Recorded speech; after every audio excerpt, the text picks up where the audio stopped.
اعوذ باللہ من الشیطان الرجیم بسم اللہ الرحمن الرحیم ومن یرغب عن ملت ابراہیم الا من صفح نفسہ وَلَقَدِ اسْتَفَيْنَاهُ فِي الدُّنْيَا وَإِنَّهُ فِي الْآخِرَةِ لَمِنَ الصَّالِحِينَ إِذْ قَالَ لَهُ رَبُّهُ أَسْلِمْ قَالَ أَسْلَمْتُ لِرَبِّ الْعَالَمِينَ وَوَصَّى بِهَا إِبْرَاهِيمُ بَنِيهِ وَيَعْقُوبَ يَا بَنَيَّ إِنَّ اللَّهَ اصْطَفَى لَكُمُ الدِّينَ فَلَا تَمُوتُنَّ إِلَّا وَأَنْتُمْ مُسْلِمُونَ أَمْ كُنْتُمْ شُهَدَاءَ إِذْ حَضَرَ یعقوب الموت اذ قال لبنیہ ما تعبدون من بعدی قالوا نعبد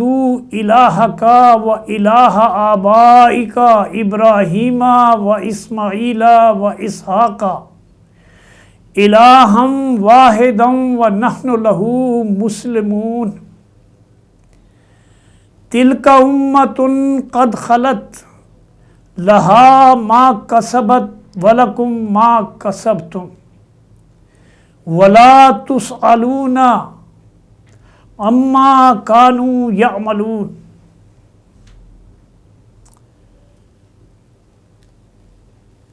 شروع اللہ کے نام سے جو بہت مہربان اور نہایت رحم کرنے والا ہے۔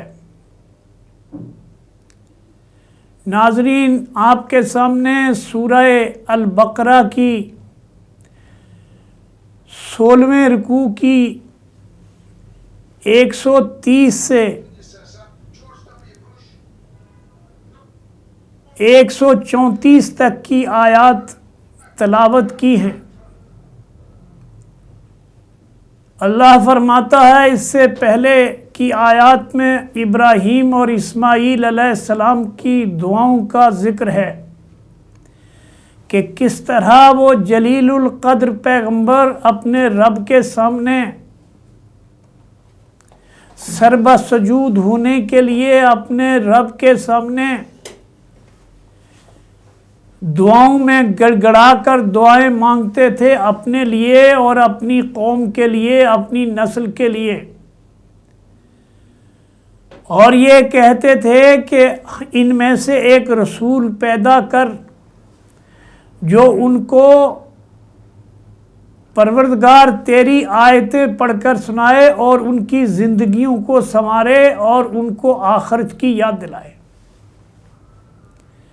اور پروردگار تو ہی سب سے زیادہ حکمت والا ہے اور سب سے زیادہ طاقتور ہے،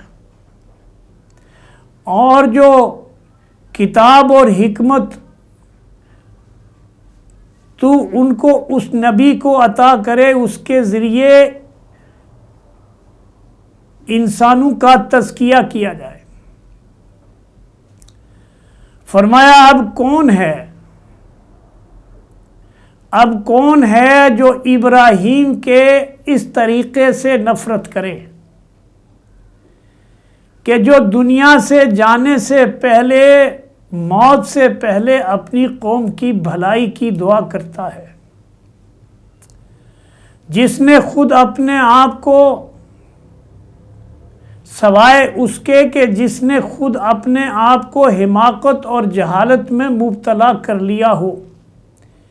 اس کے سوا کون یہ حرکت کر سکتا ہے کہ ایسے پیغمبر کو جو ایسا انسانیت کا خیر خواہ ہو، ایسا ہمدرد ہو کہ ان کے لیے رزق کی دعا کرتا ہو، ان کے لیے پاکیزگی کی دعا کرتا ہو، ان کے لیے ان کے رب سے اور اپنے رب سے ان کے لیے رحمت کی دعا کرتا ہو۔ ابراہیم تو وہ شخص ہے جس کو ہم نے دنیا میں اپنے کام کے لیے چن لیا تھا اور آخرت میں اس کا شمار صالحین میں ہوگا، نیک ترین لوگوں میں ہوگا۔ اس کا حال یہ تھا کہ جب اس کے رب نے اس کو حکم دیا کہ مسلم ہو جاؤ، فرما بردار ہو جاؤ، اللہ کے ساتھ اپنے ایمان کو خالص کر لو، اپنے باپ اور اپنے خاندان کے جھوٹے اور شرک سے بھرے ہوئے دین سے بغاوت کر لو، ان سے بیزاری کا اعلان کر دو، تو اس نے فوراً کہا میں کائنات کے مالک کا مسلم اور فرما بردار ہوں۔ اسی طریقے پر چلنے کی ہدایت اس نے اپنی اولاد کو دی تھی، اور اسی کی وصیت یعقوب علیہ السلام اپنی اولاد کو کر گیا تھا۔ اس نے کہا تھا اے میرے بچوں، اللہ نے تمہارے لیے یہی دین اسلام دین پسند کیا ہے، ایک اللہ کی بندگی کا دین اور طاغوتان باطل کو رد کرنے کا دین، فرقوں سے بچنے کا دین، دین کا کاروبار کرنے کا دین۔ اس سے بچ کر ایک اللہ کی بندگی کا دین ہے جو اللہ نے تمہارے لیے پسند کیا ہے، لہذا مرتے دم تک مسلم ہی رہنا۔ تو پھر کیا تم اس وقت موجود تھے جب یعقوب اس دنیا سے رخصت ہو رہا تھا؟ اس نے مرتے وقت اپنے بچوں کو اکٹھا کیا اور ان سے پوچھا اے میرے بچوں، میرے بعد تم کس کی بندگی کرو گے؟ ان سب نے جواب دیا ہم اس ایک اللہ کی بندگی کریں گے جسے آپ نے اور آپ کے بزرگوں ابراہیم، اسماعیل اور اسحاق نے الہ، رب، خالق اور مالک مانا تھا، ہم اسی کے مسلم ہیں۔ فرمایا تم ابراہیم اور اسماعیل کی، اسحاق اور یعقوب کی اولادیں تو ہونے کے دعوے دار ہو اور اس بات کے اوپر فخر بھی کرتے ہو، لیکن تمہارے اندر ابراہیم، اسماعیل اور اسحاق کے دین کی رمق بھی باقی نہیں ہے، تم ان کے دین سے پھر گئے ہو، تم اللہ کے ساتھ اللہ کی مخلوق کو شریک کرنے لگ گئے ہو، تم دنیا کی محبت میں گرفتار ہو کر خالص دنیا کے بندے اور غلام بن کر رہ گئے ہو، حالانکہ یہ دنیا کی نعمتیں بھی تمہارے رب کی دی ہوئی ہیں، ان کو استعمال کرنے سے منع نہیں کیا، ان کو استعمال کر کے شکر گزاری کا رویہ اختیار کرنے کا حکم دیا ہے۔ اب تم ابراہیم، اسماعیل، اسحاق اور یعقوب کے ساتھ اپنی رشتہ داری اور نسل کے اوپر تو فخر کرتے ہو، لیکن ان کے طریقے کو تم نے ترک کر دیا ہے، ان کے دین کو تم نے ترک کر دیا ہے، اور تم دنیا میں فتنے اور فساد برپا کرنے والے ہو، اللہ کا رزق کھاتے ہو اور دوسروں کی آوازیں اور پکارے لگاتے ہو۔ اس لیے تمہارا یہ دعویٰ کہ تم پیغمبروں کی اولاد ہو تمہارے کسی کام آنے والا نہیں ہے۔ وہ کچھ لوگ تھے جو گزر گئے، فرمایا